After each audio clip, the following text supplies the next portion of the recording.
quarterback from the past, and I think you said 2000 and before. Yeah, like pre-2000. I'm talking like way past. Would you like to see in today's college football offenses? Yeah.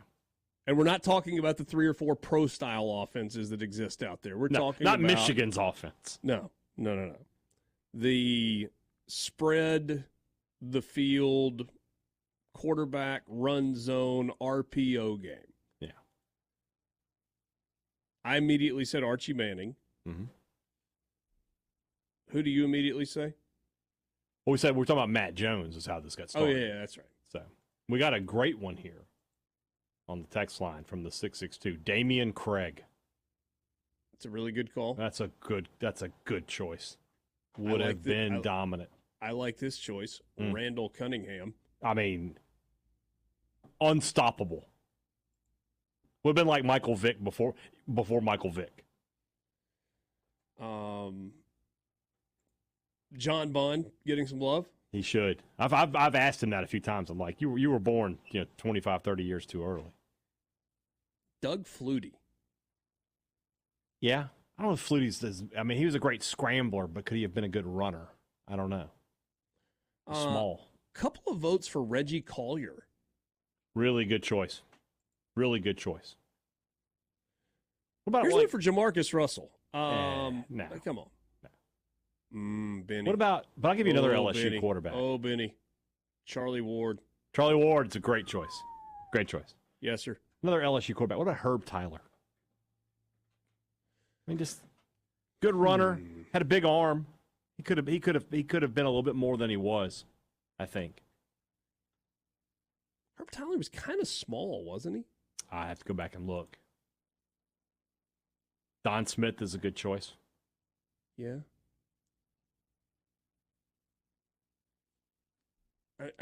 I'm thinking on the Herb Tyler thing. Somebody said Nick Fitzgerald. Well, he played in this era. Sterling and Long Beach just got off work. What's the topic? The topic just kind of randomly became. Ooh, that's a good one too. Yeah, that's what you're looking at.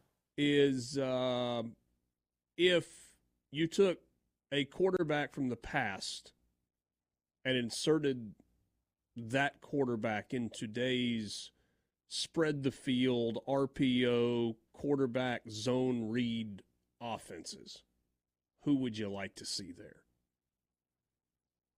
Cordell Stewart. Good choice. Justin says Steve McNair. In fact, we just got 2 Steve McNairs in a row. That's not a good one because Alcorn ran that kind of offense. They threw the ball all over the field. They spread everybody out. They weren't lined up in the I formation. So you're saying we've kind of seen that? We've already seen it, yeah. And he was spectacular. Fantastic. His senior season's kind of, just like these are real numbers that a human being put up in college football. 5,300 passing yards, 47 touchdowns, and another 900 on the ground. Yeah. Just special talent. It was incredible. Yeah. It was incredible. Yeah. Couple of votes for Archie Manning, and that's kind of where I started. Let's see here. Get a message of John Forcade. He was a tough son of a gun. I know that. Yeah.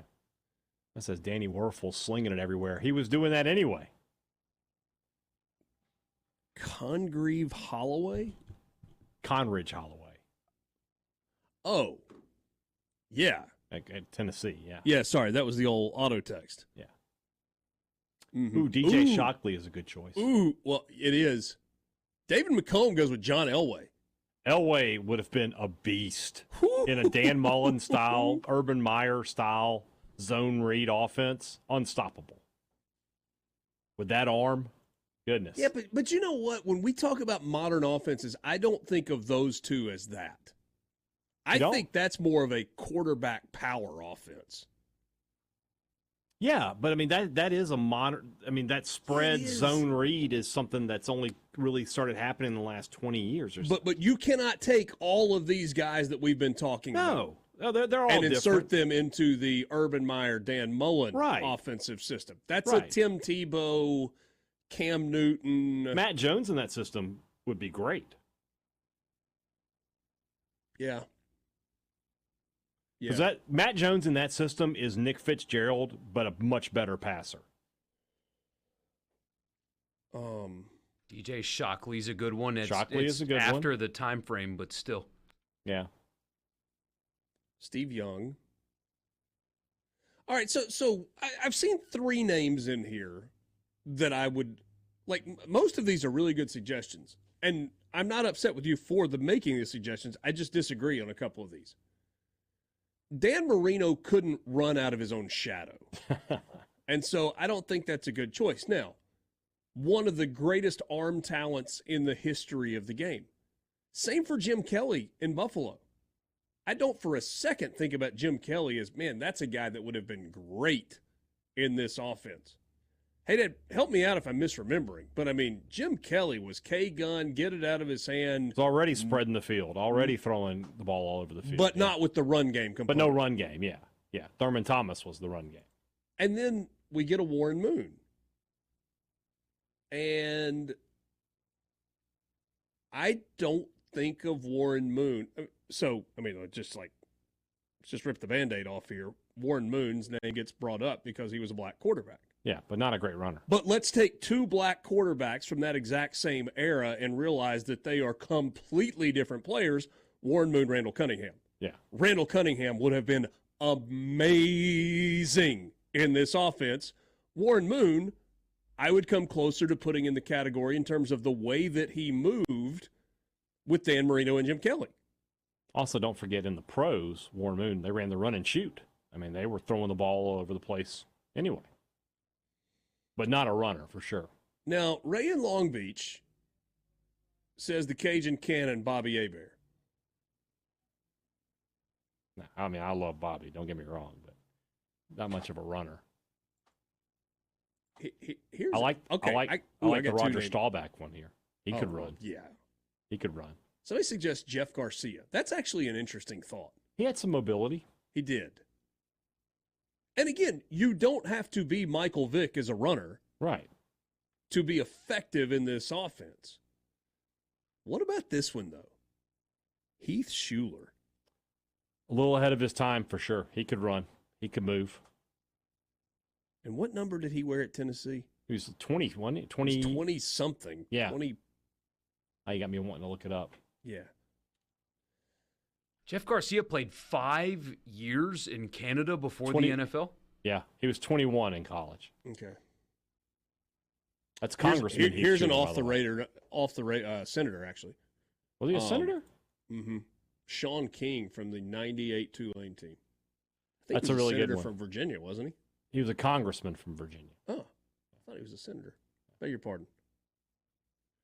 I feel like we probably missed some. And some of these are repeats. Some of you are kind of joining us in time. And, and then there are a few on here. I mean, when you put Roger Staubach down, yes, obviously. Yeah, when you say Johnny Unitas, yeah, I think so.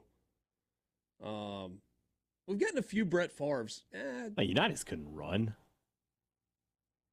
Yeah, I didn't think of Johnny U as a runner. I mean, an elite passer. Slow as Christmas. Brett Favre, no. No.